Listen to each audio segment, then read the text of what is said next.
There are nights when the world goes quiet, and yet something inside you refuses to settle. You lie there in the stillness, and even though you cannot explain it, you feel a heaviness that does not belong to you. It sits somewhere between your chest and your throat, and you wonder where it came from.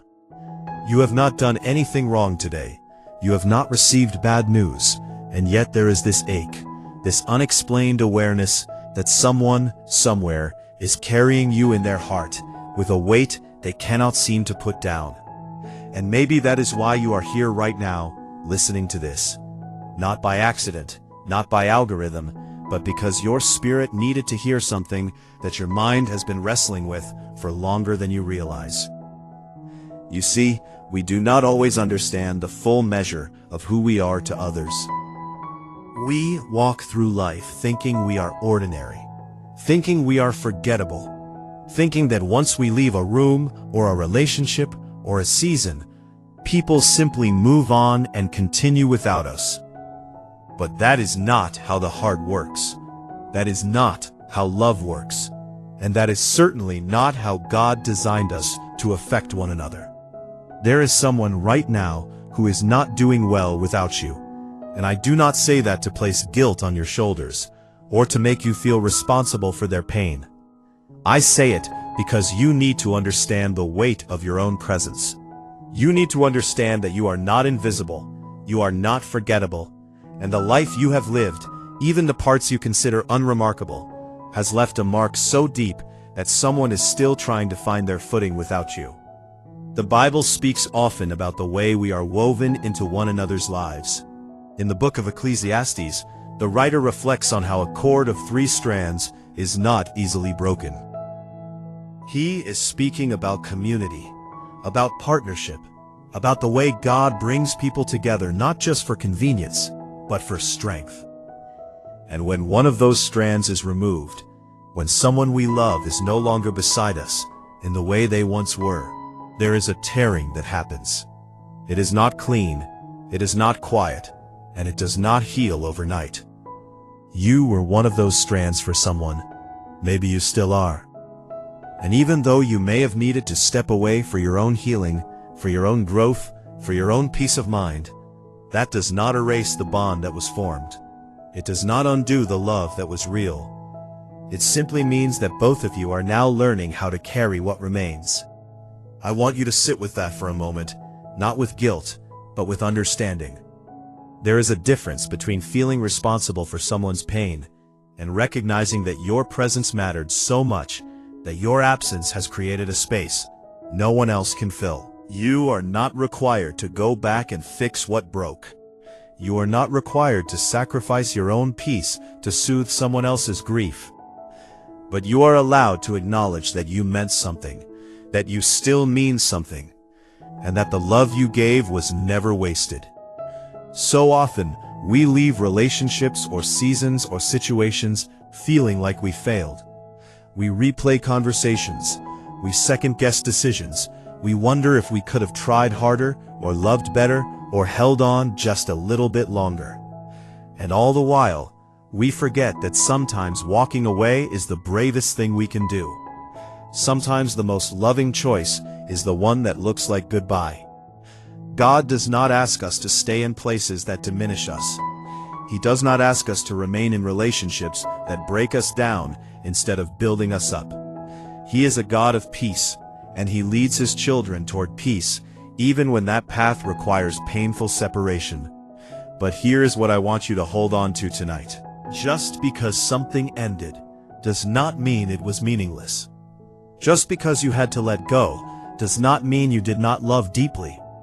And just because someone is struggling to release you does not mean you are obligated to return to something that was not right for you. You can grieve what was. You can honor what it taught you. You can hold compassion for the one who is still hurting. And you can still walk forward into the life God is calling you toward. These things are not in conflict with one another. They are all part of what it means to be human, to be connected, to have loved and lost, and continued onward anyway. There is a passage in the book of Isaiah that has always brought me comfort in seasons of transition. The prophet writes that God is doing a new thing, and he asks, "Do you not perceive it?" He speaks of making a way in the wilderness and streams in the wasteland. What strikes me about that verse is the question, do you not perceive it? It suggests that sometimes the new thing God is doing is already happening, but we are so focused on what we have left behind that we cannot see what is forming in front of us. You may be in that place right now. You may be so consumed with thoughts of what was, of who is hurting, of what you might have done differently, that you are missing the gentle work God is doing in your own heart. He is not punishing you for the choices you made. He is not withholding his blessings because you walked away from something that was not serving your spirit. He is simply waiting for you to lift your eyes, to look forward, to trust that the wilderness you are walking through is not your final destination. There is water ahead. There is rest ahead. There is peace ahead. And the one who loves you most, the one who formed you in your mother's womb, and knows every hair on your head, he is walking with you through every uncertain step. Now, I also want to speak to the part of you that feels conflicted about being loved this deeply. Because I know how strange it can feel to realize that someone is battling to let you go. Part of you might feel flattered. Part of you might feel sad. And part of you might feel afraid, like somehow their struggle is your burden to carry. But it is not. You cannot hold yourself hostage to someone else's healing. You cannot pause your own life because someone else is not ready to move forward. That is not love, that is obligation. And God did not design you for obligation. He designed you for freedom. He designed you for joy. He designed you for relationships that pour into you as much as you pour into them. If you have spent years being the one who gives, the one who sacrifices, the one who bends and breaks and reshapes yourself to fit someone else's expectations, then hear me clearly tonight. You are allowed to stop. You are allowed to choose yourself without guilt. You are allowed to walk into a new season where your needs are met, where your voice is heard, where your heart is safe. And if someone struggles to accept that, it does not mean you are wrong. It means they loved what you gave them. And now they must learn to find that fullness elsewhere. That is their journey. It is not yours to complete for them. The Apostle Paul wrote in Galatians that each one should carry their own load. He was not speaking about abandoning one another or refusing to help those in need. He was speaking about the deep inner work that each soul must do for itself. No one can walk your path for you. No one can heal the wounds that live inside your own heart. And no one can force another person to grow before they are ready. You can love someone and still recognize that their healing is not your responsibility. You can care for someone and still set boundaries that protect your peace. You can wish someone well and still choose not to be entangled in their struggle. These are not acts of cruelty, they are acts of wisdom. And wisdom, as the book of Proverbs tells us, is more precious than rubies. It is worth seeking, it is worth holding, it is worth living by, even when it costs you something.